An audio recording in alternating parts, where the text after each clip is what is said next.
let's get to the top 5 things to watch next week. All right, so number 5, I wanted to talk grains. Now, listen, you're the grain guy. You're much more of a grain trader No, than I I am. listen. I'm not the green guy. Yes, you I'm like are. You are no. a I'm like you're a always closet grain. I You're a I Winnipegger, dude. It's yeah. in your blood. It's I in know. your So I blood. am a closet grain freak, and my wife always makes fun of me because I actually would love to own a farm, and I know that like there's no money in it and it's stupid and stuff. I actually love cows, and I love this. Seriously, no, that seems Do not that's, admit this on the air, dude. no. I This actually is love this it. is So this is. listen. I got something to admit. Those Highland cows in Scotland, and it must be my Scottish blood. I love them. And I met a guy at the park, I live in Toronto, and I met a guy at the park that owned some Highland cows. And I swear to God, I would talk to him about his cows for like we would walk our Oh dogs my together, God. and we would talk about his cows for like hours. And my Okay. wife is like, "You're just a freak." I love those Highland cows. You know the ones I mean with the floppy hair and stuff? Yeah. You can't eat them. They're like basically no good eating. And like there's really no purpose I to can them. eat anything, dude. Yeah, that's true. Maybe Hey, it's listen, not going to be tender. It's not. I eat a puffin, so I probably eat my Highland cow too. Like Yeah. truth be told, I'd probably eat it as All well. right. But So let's talk my grains. old what? No, but wait 1 second. So my Yeah. father owns a farm, like a hobby kind of. It's not really a farm, but like a property, and I want to like surprise him with a Highland cow or two, Nice. or three. Nice. I think my wife tells me that I'm not allowed to do it, and that would be terrible. But I don't know. I don't know how much these things cost. Are they $1,000? Are they $5,000? I have no clue what a cow costs. But I think it would be the greatest kind of. Well, why don't we just look at the cattle? Anyways, if anyone knows how much a Highland cow costs, send me the notes because I want to buy a few for my dad. Now let's go on. All right. Wheat and corn. What do you got? I have an intuition that this is going higher from here. Like, okay, I mean, Spidey sense, like your Spidey sense is. yeah, I bought some. I bought some wheat. I'm already long corn. I didn't quit. I got hammered on the downside and I didn't quit. I had some hedges, but I'm long corn and I just bought wheat. I'm Well, there you thinking, go. you know what? My spidey senses are saying that this kind of like China not buying U.S. ag was sort of the kind of downside blow off. If this is the worst that comes from that, then it's all upside from here. Well, they don't buy wheat or corn, buddy. So I know. you're already showing Yeah, your soya. problems Oh, with yeah. soybeans. But the reality is that I know everyone will tell me that the farmer's getting more efficient and a blah, blah, blah, blah, blah. But if you go look at corn and wheat and soybeans, inflation adjusted, are sitting and trolling at all-time lows. And I Right. get it that everyone's getting more efficient. We're figuring out how to grow more and more stuff. I get it. One of these days, we're going to have non-ideal kind of growing conditions. One of these days, we're going to have a problem with the crop, and these things are going to double and triple overnight. That's What my prediction. a massive flooding like we saw is not enough for you? No, we're going to actually have a problem. Like I don't know anything. I about heard that, corn and wheat, am, but am, I- I am do I think, off base? Did I hear properly that they were talking about corn rations? I don't know, but listen. More importantly, Lena has just sent me a note. Highland cows are $12 to $1,500. So 3 of them for your dad. That's easy. That's easy. what- That's that's just what- one good trade. That's one good trade. That's what I'm going to do. And if he's listening, watch out because I'm going to get you some Highland cows. Oh wait, Okay. sorry, I found Oh. more. There we Oh, go. what- Lena's what- hopping on. They can go up to $5,000. Yeah, see, I know. A good Highland cow is worth Yeah. it, though. Okay, so there you go, Patrick, who From knows the nothing from the about fuzzy, corn and wheat. but it's from the Fuzzy Wuzzy cattle company. This is a cattle company in Alberta, I believe. So The it's, Fuzzy Wuzzy cattle company. That's awesome. That's awesome. Okay, listen. Corn and All wheat. right, but have hey, a look. hey, no, but look at the soybean chart, dude. You know what? I don't pull out the Fibonacci's very often, but I bet you that's a what do you mean? 61.8. You pull out Look the at this, Fibonacci's as- every day. 61.8 right there, baby. Okay, so That's- what I like about your trade, Patrick, is how you're fading all the kind of worry about the Trump tweet storm and the tariffs. I like it. I All like right, it. You're all buying, right. You're buying weakness. Buy I the like dip it. on the grains, everyone. You heard it There you here go. on the Market Huddle first. Okay, All right, number so 4. copper. Looks like Like shit, we're eh? staying with this commodity. We're doing this big commodity push in this week. All right, so Dr. Copper. Obviously, Kev, why is it called Dr. Copper? Because it's got a PhD in economics. Thank you. Is because it's a barometer on the global economy. PhD in economics, and we have a triple bottom, or is it? Because Kev, There's no such thing as a triple bottom. this is lesson from Kevin Muir, right from the Macro Yeah, Tourist. no, you're right. You're right. That is, if I had to bet, I bet it shakes everyone out and does a prairie dog and gets worse Just a from prairie dog. You don't think there's another leg lower? I think we're going to 2.25. Do you? Yeah. Oh, By you're the really way, bad. I would be, but with that said, I believe that over the long term, owning copper stocks and shit like this, like I love Katusa's story on copper and stuff. Like I in the bigger picture, I view at the end of this business cycle, you load up, back up the truck and buy any of these copper stocks. Like it's going to be a great buy. So you're just arguing that we're still ways away from the bottom. I just believe that we have another leg lower coming, and if I see copper at 2.25, I'm buying. I'm just going to load the boat. Okay. But I think it's going lower first, buddy. Okay, I'm not touching it. I have no opinion. Right here, There's you do have an opinion. There's I no know such there's thing no as a such triple thing as a bottom. triple bottom. So you do have an opinion. There you go. I guess I do. So you're bearish. I guess I have to be. Number 3. Let's go. We're already drunk at this point, right? Like this I is don't know. this is You're when always it gets a lightweight. this So gets stupid. you always have more trouble than me at this point.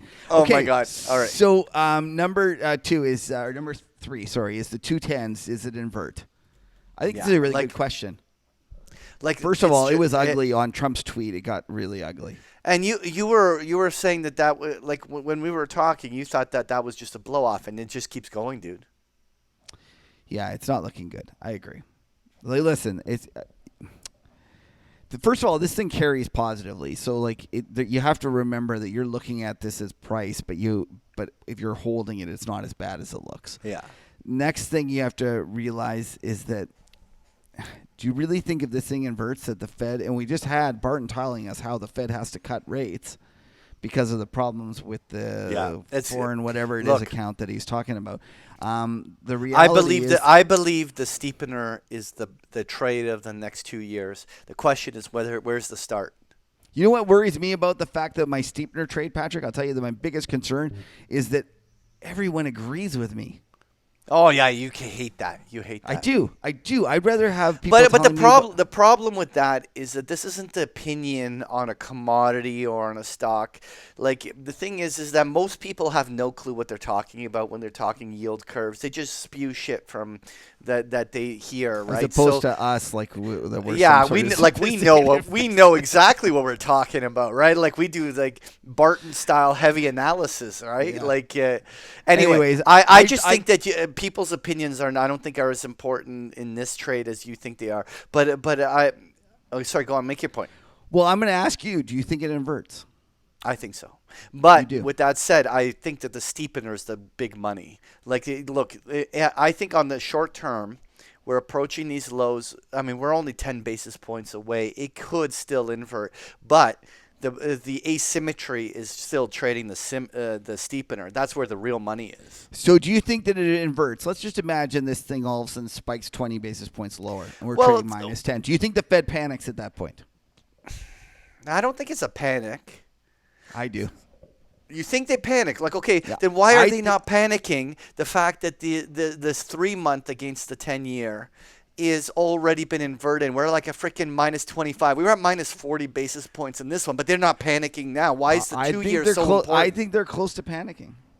Yeah, but why is the 2 year the one that they're going to give a shit about? I don't know. Dude? I don't know where it's going to be, where they're going to panic. I just think they're closer to panicking than we think. I think we should just get Barton to tell us what this guy thinks. Well, I could see them panicking in September if things get ugly. Well, listen, that's definitely on the table. But you know what is interesting? Just on a quick side note, the Canadian 2s and 10s are inverted. Did you notice that? Well, in the the whole last curve month? in Canada is inverted. Yeah, things we're are below ugly zero. here. Like I think that people are missing You know what?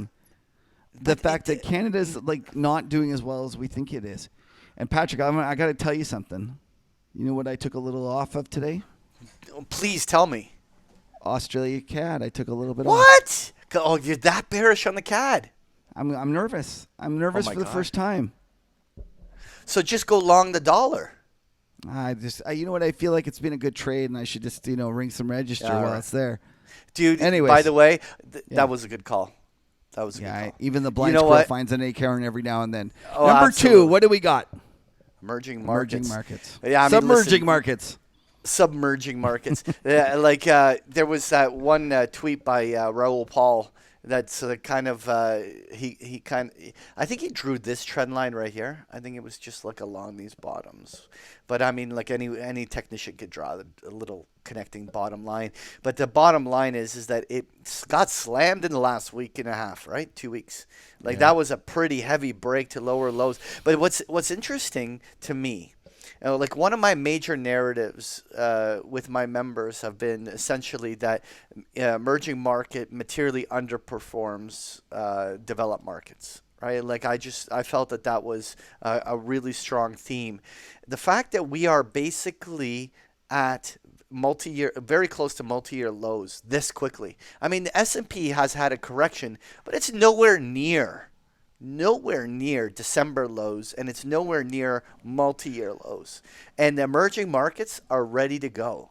Like, they're so weak. Now, I mean, I know there's huge value in emerging markets, but there is just no money flow here. No capital flow going into this space at all.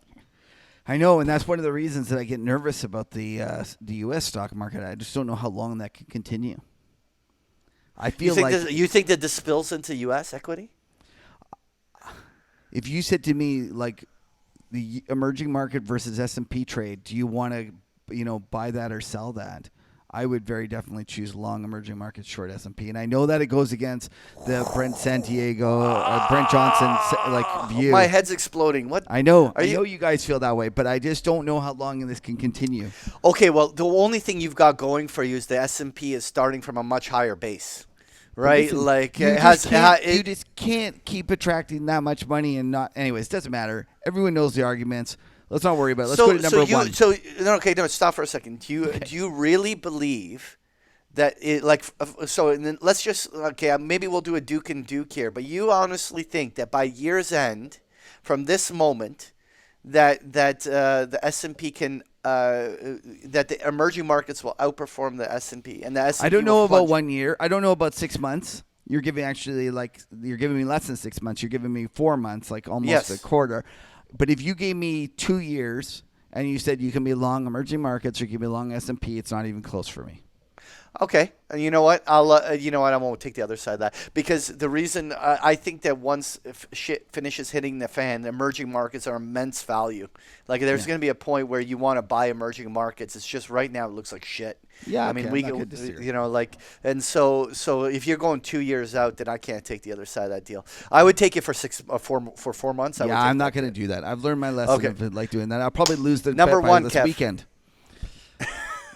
Number one. CPI, inflation, and retail sales. So dude, CPI, I'm crushing you. I'm crushing you good. on this bet. It's not looking good on the CPI. So just for our newer listeners, Kevin and I made a bet earlier in the year. And it wasn't a stake. No, it wasn't a snake dinner. It was you're taking one of us is taking the other one plus 5 of our Market Huddle listeners. By the way, all of you are free to submit your petition to be one of the 5 Market Huddle listeners. Once we get closer, we'll figure out how we're going to do it. But we're going to go drinking. We're going to go drinking on night drinking on the other guy's tab. Yeah, it's not looking no good food, no food, just booze. No food. But and we won't do like those expensive bottles of wine and scotches. It's we're just beer, just drinks, just beers, just beer. But one night of beer drinking, especially with the bond market doing this, I won't be able to afford much. So okay, back to the numbers. Okay, what the PPI came out, it wasn't good. Yeah, there's no inflation. Listen, I'm wrong. Thank you. It's not coming. You know what? I have nothing else to say. You just said all I had to say. Yeah. You're wrong. Okay, that's fine. Okay, so do you think at all that it upticks before the end of the year, or do you already concede that you're going to lose? I'm not going to concede because by the way, just give away the free call. But like if I had to make the bet again today, obviously it's not looking good. It's looking like a dumb bet. So just so our listeners know, we're doing an over under of 1.9 for the year. Yeah, it's not looking good. Like my inflation think- narrative has been like a pipe dream. Yes, and Jon Snow just took care of Yeah, business. I was for you. beheaded, like like with that call. It's been a bad call. You'll eventually be right, but just like like your wife says, you're just too early. Yeah, okay. Anyways, on that note, let's call. Well, it a day. retail sales though. Oh, sorry. Do you? But okay. Do you consider retail sales to be, one of these indicators that will start to show the cracks in the armor already? I think that So if I had to opinion? guess, That's okay on if the you don't market, have an opinion. No, but it's okay. If I had to guess, I would guess that the U.S. is not going to do as well versus expectations as the rest of the world is going to do versus expectations. And it's very key here that you realize that I'm saying versus expectations. I feel like the world is the markets have priced the rest of the world for the end of the world, and the U.S. as the economy that's going to hang in there and do better. And so whether that manifests itself with the rest of the world picking up, or whether that manifests itself with the U.S. slowing down to the rest of the world, I just think that's the way we're headed. I'm not sure which side of that kind of spread I would try. So let me ask you this. CPI, right here, the forecast is, I can't believe this, 0.3. Are you taking the over or under? You got to take the under. Okay. So then retail sales, they're also saying 0.3 is the forecast. Came in 0.4 the last time around. 0.3. Do you take the over or under?